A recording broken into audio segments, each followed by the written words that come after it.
इस Paytm dead? क्या RBI ने पेटीएम की हत्या कर दी है या फिर सांसें अभी थोड़ी सी बाकी हैं? ऑल्दो पेटीएम अभी भी अपने सारे यूजर्स को संतावना देने में लगा हुआ है कि ऑल इज वेल, सब कुछ ठीक हो जाएगा, लेकिन सच सबके सामने निकल के बहुत क्लियरली आ चुका है। अब देखो, इस वीडियो के अंदर मैं ये कुछ नहीं बताऊंगा कि पेटीएम कब स्टार्ट हुई, क्या अचीवमेंट्स उन्होंने लिए, कौन से साल में कितने तरीके के बिजनेस ज्वाइन कर दिए, क्योंकि इन सब से घंटा फर्क पड़ता है किसी को। फर्क इस बात से पड़ता है कि जो आप पेटीएम सर्विस यूज कर रहे हो उसको आरबीआई ने बैन कर दिया है। ये जो बैन है ना, ये काफी मेजर हेडलाइंस बना रहा है, लेकिन इसके पीछे की पूरी स्टोरी क्या है, इस बैन की कहानी कहां से शुरू हुई एंड करंट का स्टैंस क्या है इसका, ये मैं आज इस वीडियो में बातचीत करूंगा। The Indian digital payment app Paytm has come under fire. India's central bank has dropped the hammer on Paytm Payments Bank. Persistent non-compliance, that is what the Reserve Bank has stated in its order. The RBI has struck hard. Yeah, terrible evening. तो कहानी यहां से start होती है कि सब कुछ अच्छा चल ही रहा था। 2021 में पेटीएम डिसाइड करता है कि ये लोग अपना आईपीओ लेके आएंगे, तो स्टॉक एक्सचेंज पे इन्होंने अपना स्टॉक इशू किया एट द आईपीओ ऑफ 2150 रुपए। वहां से लेके आज का अगर इसका प्राइस देखें तो एक सेकंड देख लेता हूं, क्योंकि इसका रेट पल पल गिर रहा है। तो करंट इसका प्राइस है अप्रोक्सीमेटली 450 रुपए, 2150 रुपए से लेके अप्रोक्सीमेटली 80% डाउन। ये आईपीओ इंडिया का one of the biggest initial share था आफ्टर कोल इंडिया, जो कि 2010 में आया था। खैर ऑब्वियसली जितने भी एनालिस्ट थे उन्होंने बोला कि ये आईपीओ बहुत ज्यादा ओवर प्राइस्ड है, लेकिन पेटीएम के सीएफओ ने पता क्या बोला, हमने ऐसा प्राइस रखा है जिसमें सब पैसा बनाएंगे। लेकिन प्राइस क्लोज होते होते रह गया हाफ, 945 रुपीज। और तब से लेके आज ये नौबत आ गई है कि पेटीएम का पेमेंट्स बैंक लाइसेंस कैंसिल होने पे आ गया एंड सबको ये बोला जा रहा है कि भाई पेटीएम खत्म। अब देखो, पेटीएम ने ना रूल्स के अगेंस्ट में जाके पहली बार कोई काम नहीं किया। इनफैक्ट स्टार्टिंग से ही इस तरीके की इनकी खबरें सुनते हुए ही आए हैं। आरबीआई का इनको कतई कोई डर नहीं है, ना पहले था और ना अब है। जब आरबीआई ने इनके गर्दन के ऊपर छुरी रख दी है, तू तो गया बेटा। स्टार्ट हुई कहानी 2021 में, जहां पे केवाईसी एंटी मनी लॉन्ड्रिंग के लिए आरबीआई ने इनको बोला कि गड़बड़ चल रही है भाई तुम्हारी कंपनी के अंदर, इनको जरा ठीक कर लो। ऊपर से पेटीएम के ऊपर एलिगेशन लगे कि चाइना से गलत वाले लिंक बने हुए हैं इनके। अब देखो, चाइना से लिंक कोई गलत बात नहीं है और ना ही ये बात छुपी हुई थी, लेकिन गलत बात ये थी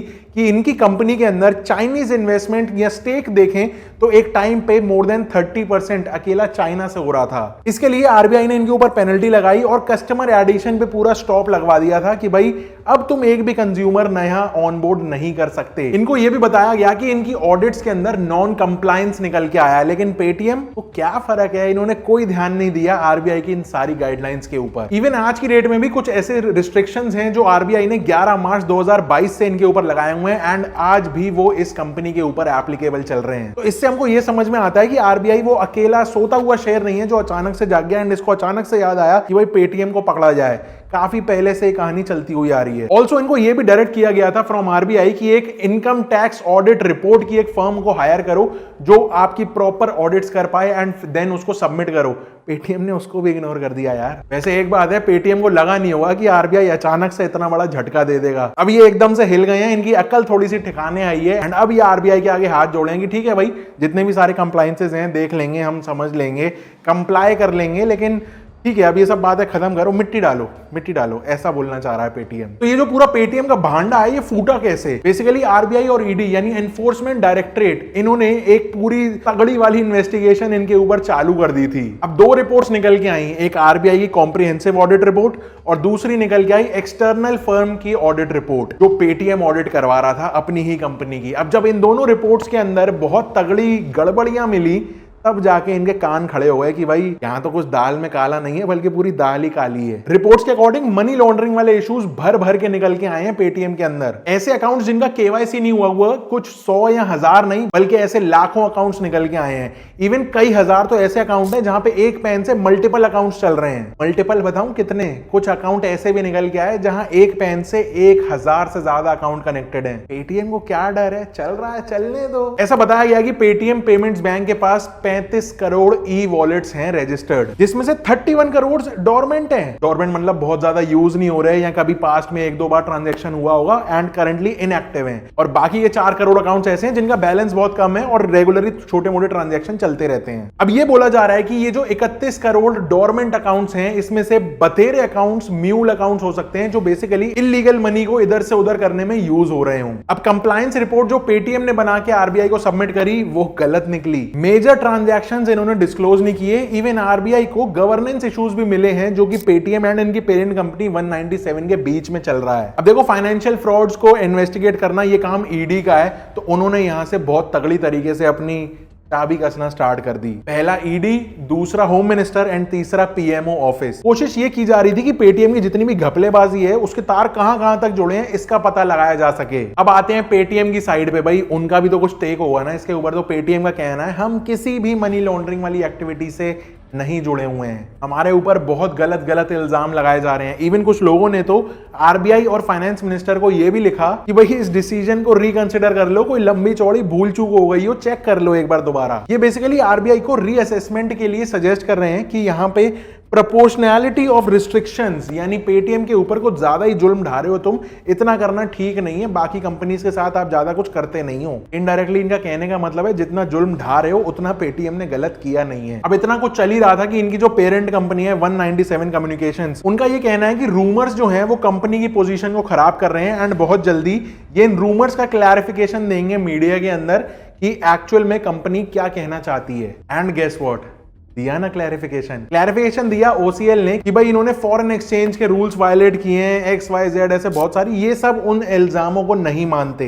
मतलब इन्वेस्टिगेशन रिपोर्ट्स के लिए इन्होंने कह दिया है कि ये नहीं मानेंगे उन इन्वेस्टिगेशन रिपोर्ट्स को एंड ये अपनी जगह बिल्कुल सही है। ऑल्सो इस क्लैरिफिकेशन में इन्होंने लिखा कि जितने भी स्पेक्यूलेशंस हो रहे हैं, मिस इन्फॉर्मेशन हो रही है, वो बेसिकली इनके स्टेक होल्डर्स और कंपनी को बर्बाद करने पे तुले हुए हैं, कोई साजिश तो नहीं है। लेकिन जो मेजर रीजन निकल के आ रहा है जिसकी वजह से आरबीआई ने इनको बैन किया है, वो सिर्फ ये रीजन नहीं है कि फॉरेन एक्सचेंज के रूल को वायलेट किया है, लेकिन ये रीजन सबसे बड़ा है कि मिलियंस ऑफ अकाउंट्स ऐसे चल रहे हैं जो या तो विदाउट केवाईसी चल रहे हैं या फिर एक ही पेन से हजारों अकाउंट कनेक्टेड हैं। एंड मजे की बात पता है क्या है, इस बात को तो पेटीएम भी डिनाई नहीं कर रहा। इसके बाद इस सिनेरियो में कूद पड़ता है CAIT, confederation of all India traders. ये बेसिकली जितने भी छोटे मोटे सारे वेंडर्स होते हैं, शॉपकीपर्स होते हैं, उनकी एक काइंड ऑफ एसोसिएशन है। तो उन्होंने ये एडवाइजरी जारी कर दी मीडिया में कि जितने भी ट्रेडर्स हैं ना, जो दुकानदार हैं, जो अपने वेंडर्स हैं, जो बेसिकली QR कोड यूज करते हैं पेमेंट्स कस्टमर से लेने के लिए, उनको बोला गया कि भाई पेटीएम छोड़ दो और किसी दूसरी कंपनी के पेमेंट सिस्टम के ऊपर शिफ्ट हो जाओ। अब देखो, इस बात में कोई शक नहीं है कि इंडिया का लार्जेस्ट पेमेंट ऐप था ये है, मतलब, एंड वन ऑफ द सबसे ज्यादा कॉमन डिजिटल पेमेंट पेटीएम ही आता है मुंह पे सबके। और इसीलिए CAIT को ऐसा लग रहा है कि बहुत सारे छोटे छोटे वेंडर्स इतने सारे शहर में या पूरे देश के अंदर ऐसे भी हैं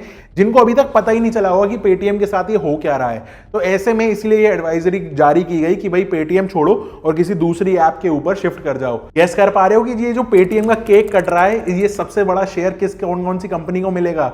अगर गेस कर पा रहे हो तो नीचे कमेंट कर दो। एक चीज जो सबसे ज्यादा यहाँ पे खलबली मचा रही है वो ये है कि आरबीआई ने बहुत ज्यादा कोई टाइम नहीं दिया।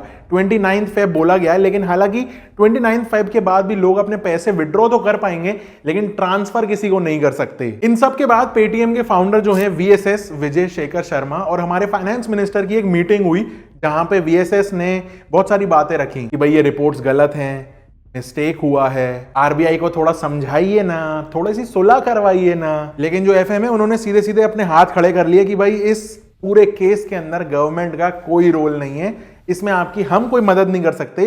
डायरेक्टली आपको और आरबीआई को बैठ के बातचीत करनी पड़ेगी, क्या है क्या नहीं है खुद ही सॉर्ट आउट करो, आरबीआई का डिसीजन यहाँ पे फाइनल होगा। तो ये सब मामला चल ही रहा था एंड लोग हाइपर हो रहे हैं कि भाई पेटीएम का क्या होगा, क्या करेंगे, कैसे फास्टैग चलेगा, कैसे वॉलेट का काम होगा।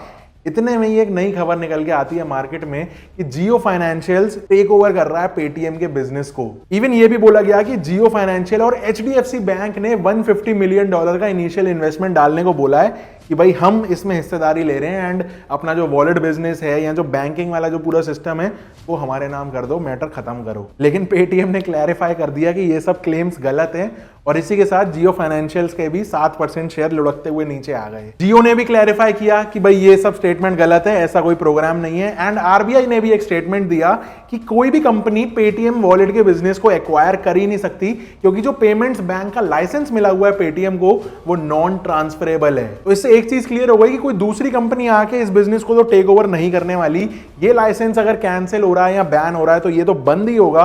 एंड ये एक अलग बात है कि इनका जो मार्केट शेयर है वो कोई और कंपनी झट से एक बड़ा सा पंजा मार जाए। अब अभी का स्टैंड ये है कि पेटीएम अपनी पूरी कोशिश में लगा हुआ है कि आरबीआई के साथ किसी तरीके से कुछ नेगोशिएट हो जाए, कुछ बातचीत हो जाए, थोड़ा सा उनको समझा पाए, थोड़ा सा उनकी समझ पाए, एंड इवेंचुअली ये जो डिसीजन है आरबीआई का इसको किसी तरीके से रिवर्स करा दिया जाए। लेकिन पर्सनली मुझे ऐसा नहीं लगता कि आरबीआई का ये डिसीजन पेटीएम रिवर्स करा पाएगा, क्योंकि जिस हिसाब के एलिगेशंस लगे हैं मनी लॉन्ड्रिंग के और इतने सारे ये फेक अकाउंट्स खुल रहे हैं या फिर इतने सारे कंप्लायंस को जो वो इग्नोर कर रहे हैं इतने टाइम से, फिर ऑडिट रिपोर्ट्स के अंदर घपलेबाजी, तो उससे कुछ ऐसा लग नहीं रहा है बिल्कुल भी कि आरबीआई को थोड़ी भी यहाँ पे कुछ मानने वाली है। और माननी भी नहीं चाहिए। अगर इतने बड़े फ्रॉड चल रहे हैं कंपनी के बैकएंड पे तो इवेंचुअली लॉस तो जो है वो पब्लिक का ही होता है, नहीं? तो पेमेंट्स बैंक रिलेटेड जितना भी बिजनेस है वो यहाँ पे पेटीएम बंद करेगा एंड बाकी के जितने भी बिजनेस हैं वो अभी के लिए तो चलते रहेंगे। तो एक बात क्लियर है कि आरबीआई के जो डिसीजंस हैं वो इनके सिर्फ एक कंपनी के अगेंस्ट हैं जो कि है पेटीएम पेमेंट्स बैंक। तो ये कहना गलत है कि पेटीएम खत्म हो जाएगा। पेटीएम तो चलता रहेगा लेकिन इनकी एक ब्रांच टूट जाएगी। देखो एक बात यहां पे नोट करने वाली है कि मनी लॉन्ड्रिंग से रिलेटेड बाकी के फर्दर इन्वेस्टिगेशंस अभी बाकी हैं और वो अब धीरे धीरे थोड़ा सा स्केल अप करते जाएंगे, फास्ट करते जाएंगे इस पूरे प्रोसेस को। हो सकता है कि ये एक शुरुआत हो पेटीएम के एंड की। क्या लगता है?